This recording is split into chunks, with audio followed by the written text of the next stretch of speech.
Hi everyone, welcome to Halo Zone. My name is El1teAssass1n, and I'm a new director here on the channel. Today I want to give a very quick introduction to myself and then do a breakdown on the Grifball playlist. Now, I am a very small Halo YouTuber, with a channel by the name of El1teAssass1n, and I've been doing YouTube for about 2.5 years now. My channel consists of a lot of different video types, whether it be post-game commentaries, clips videos, a bunch of different series regarding Halo, and I just really enjoy doing Halo YouTube, and I'm very grateful for this opportunity. Just a little bit about myself personally. I'm a 27-year-old graphic designer from Pennsylvania. Now, being a graphic designer, I'm able to add a few little fun elements to my videos, like overlays or the occasional graphic here or there. And hopefully you guys will enjoy that. I will say though, looking back on life, I wish I would have taken some video editing classes in college. Didn't expect to have a YouTube channel, but man, that would have helped a lot. About my Halo career, I started playing Halo 2 over friends' houses about midway through Halo 2's life cycle, and that really kind of what drug me in the direction of getting a 360 over a PS3 at launch. And I got a 360 in, I think, late 2006, and I've been playing Halo really regularly ever since. So it's been a great ride. I've pretty much enjoyed every game in the series. I have my critiques and issues with, certain games here or there, but overall, I've just really enjoyed the series. It's been something that I've always enjoyed socially with friends, and just something that I love to continue to play, whether it be my personal friends who I've been playing with, for years, who, kind of came back to Halo 5 and played occasionally, or the, great friends that I met while doing Halo YouTube.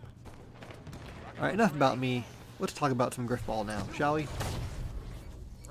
Grifball just hit Halo 5 last week, and it was very interesting for me to see, what changes they made to one of my favorite game types. Back in Halo 3, my friends and I really loved whenever they put a Grifball double XP weekend up. And we'd be all about doing that, and we almost wanted to join one of the leagues they had. We loved it so much.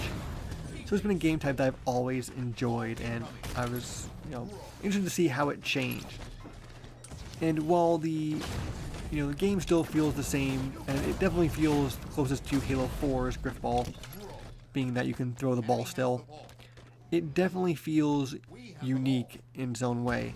And that's because the Spartan abilities have definitely affected the game a little bit more than I even thought they would, to be honest.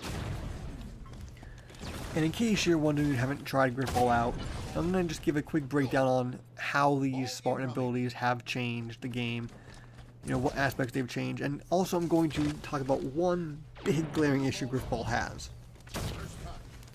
Okay, I'm going to start with the Spartan abilities just from the bottom up. I'm going to start with Sprint and go on from there. Sprint was in Halo 4, so I mean it's, and also it was in the Halo Reach version too. They had Grifball, I forget what it was called, but there was a Sprint variant of Grifball in Halo Reach.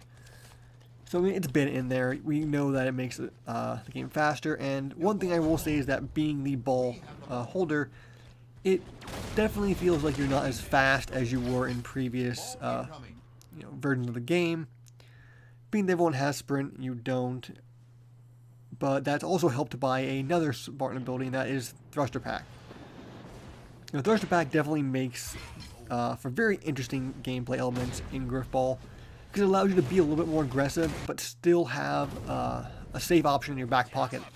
So you can walk up and try hammering people, and if you don't get the kill, you can thrust back really quick and get out of a dangerous situation.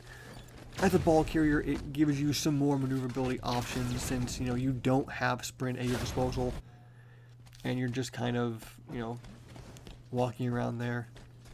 And it definitely adds some fun maneuverability options. Actually, I definitely like chaining it with also sword to get a quick dash on people, cover ground really fast, and maybe catch a ball carrier off guard if they didn't think you'd have the range on them. So it definitely adds an interesting dynamic. Another ability that adds a very interesting dynamic to the game is Smart Scope.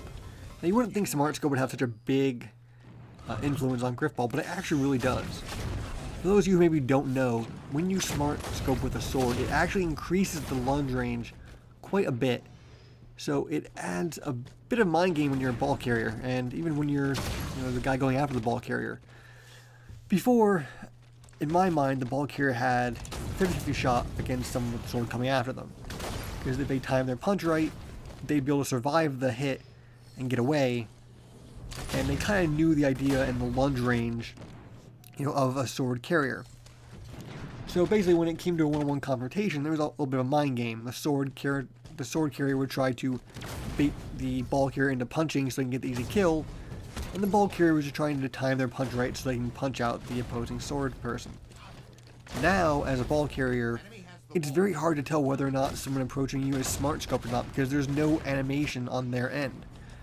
So you really have to expect a lunge from a very far distance away, and it definitely adds a little bit of a different dynamic to the game.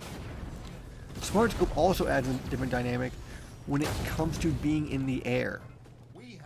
And those of you who have auto stabilize still on know that when you smart scope, you automatically hover in the air for a little bit.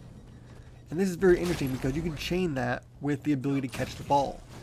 If you can get boosted up in the air above a goal, you could smart scope, hover in the air, and wait for a teammate to throw the ball to you.